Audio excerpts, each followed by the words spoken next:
especially greet our dear KKBs.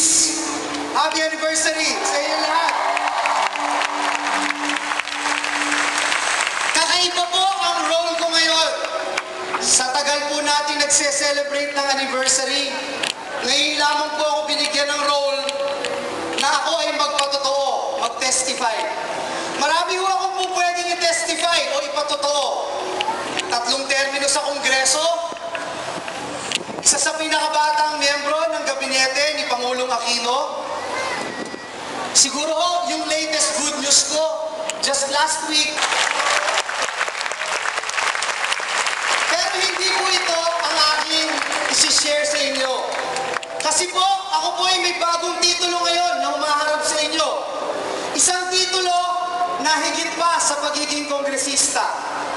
Isang titulo na higit pa sa pagiging isang sekretary. Isang titulo na tingin ko po, mas higit pa, being appointed or elected. Ang titulo ko po ngayon ay bilang isang ama. I am a father. Kinasal ni Sister Gladys at nangarap po kami na magka-baby. Lumipas po yung panahon.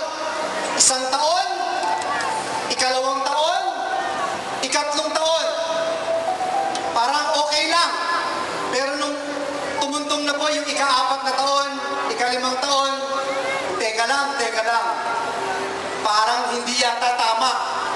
And every time you go around the country, even those times na ikaw po ay tatayo sa pulpito, magtuturo sa KKBs, parang iba na ho yung nararamdaman mo. Kakaiba na. And so we started seeing a doctor. We started seeing a doctor at nagsimula po kaming magpa-treat. Nung magpa-treat po kami, sa St. Luke's Hospital, sa NKTI, sa Chinese General Hospital. Ang sabi po ng mga doktor, imposible na ako ay magka-baby pa. Nagulat po ako sapagkat ito yung aking pinapangarap bilang isang individual. Kaya kong i-give up lahat, sabi ko, kahit yung kongreso, kahit yung posisyon, Lord, ito yung pinapangarap ko. But then, we cleave on to the promises of God.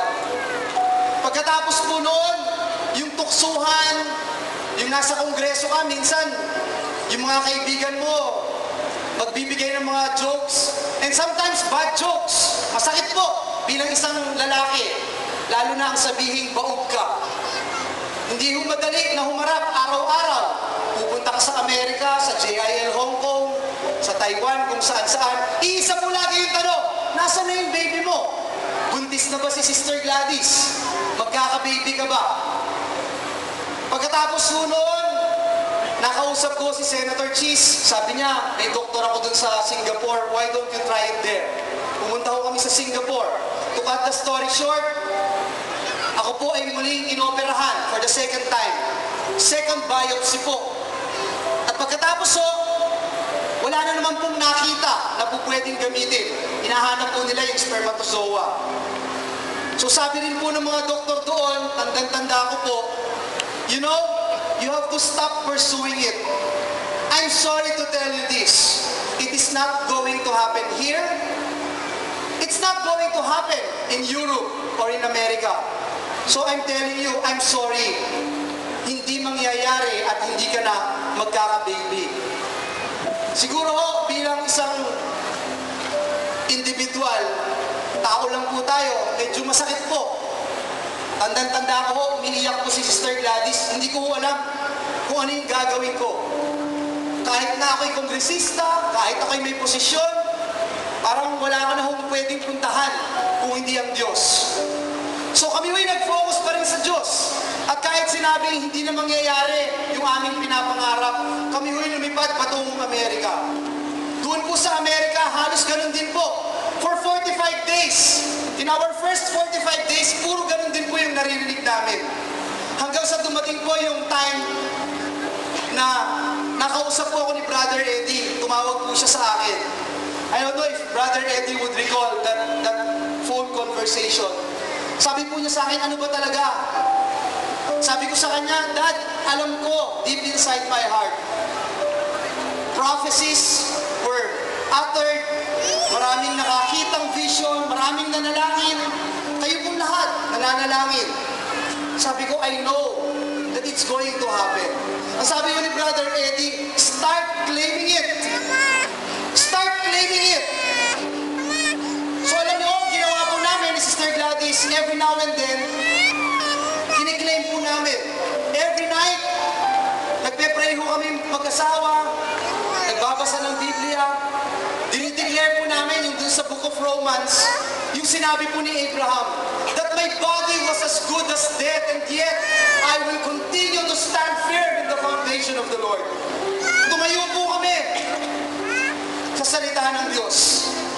Dumali po ang mga panahon, lumipas po ang panahon, dumating po yung time na ooperahan na naman po ulit ako. Ikatlong beses po, mga kapatid, ikatlong beses. I don't know kung sa pangalawang beses sinabi sa'yo na hindi ka na magkaka-baby, magpapa-opera ka pa ng ikatlong beses. Nag-undergo rin po kami. Isang oras po yung binayaran ko sa surgery room. 2.5 hours, wala pa rin pong makita ang doktor. But God gave him the wisdom to take tissues from me at dinala po sa laboratory. It even took more than 24 hours bago po may magsabi sa amin na may nakita na. At nung pong may nakita na, tuwang-tuwa po ako, nagsa-celebrate ako. Sabi ho ng mga doktor, sandali lang, huwag kang mag-celebrate. You're not even halfway through. Alam niyo ho, nung time po na yon, tumawag po ako kay Pastor Arnel Aquino, nandito po siya, ng JIL USA. Sabi ko po sa kanya, Pastor Arnel, 3 weeks from now, merong pregnancy test si Sister Gladys. You have been asking me and inviting me to speak before the JIL people in San Diego, California. Pwede ba? A day after that, magsasalita ako at i-claim ko na yung miracle. I will talk about God's miracles. So sabi po ni Pastor Arnel, I want to be part of it. And so nangyari po, lumipas po yung ikatlong linggo. Hindi ko makakalimutan yun. March 13, may laban po si Manny Pacquiao na kaibigan natin. Alas 8 po ng umaga, kukuha na ng dugo si Sister Gladys para malaman yung pregnancy test. Kinuhanan po siya ng dugo ng alas 8 ng umaga. We were told that at 10 in the morning, in fact, in a few minutes, you would already know if she's pregnant. Sabi ko sa amin, 10 o'clock, tatawag po. So umuwi ko kami ng bahay, dahil isa po ako sa nagpiprepare sa kitchen, kasama ng aking sister-in-law na sa Sister Oyen. Sabi ko, walang magluluto. Tumawag po ako sa isang Japanese restaurant at sabi ko, magse-celebrate tayo at kakain sa masarap na kainan sapagkat buntis na si Sister Gladys.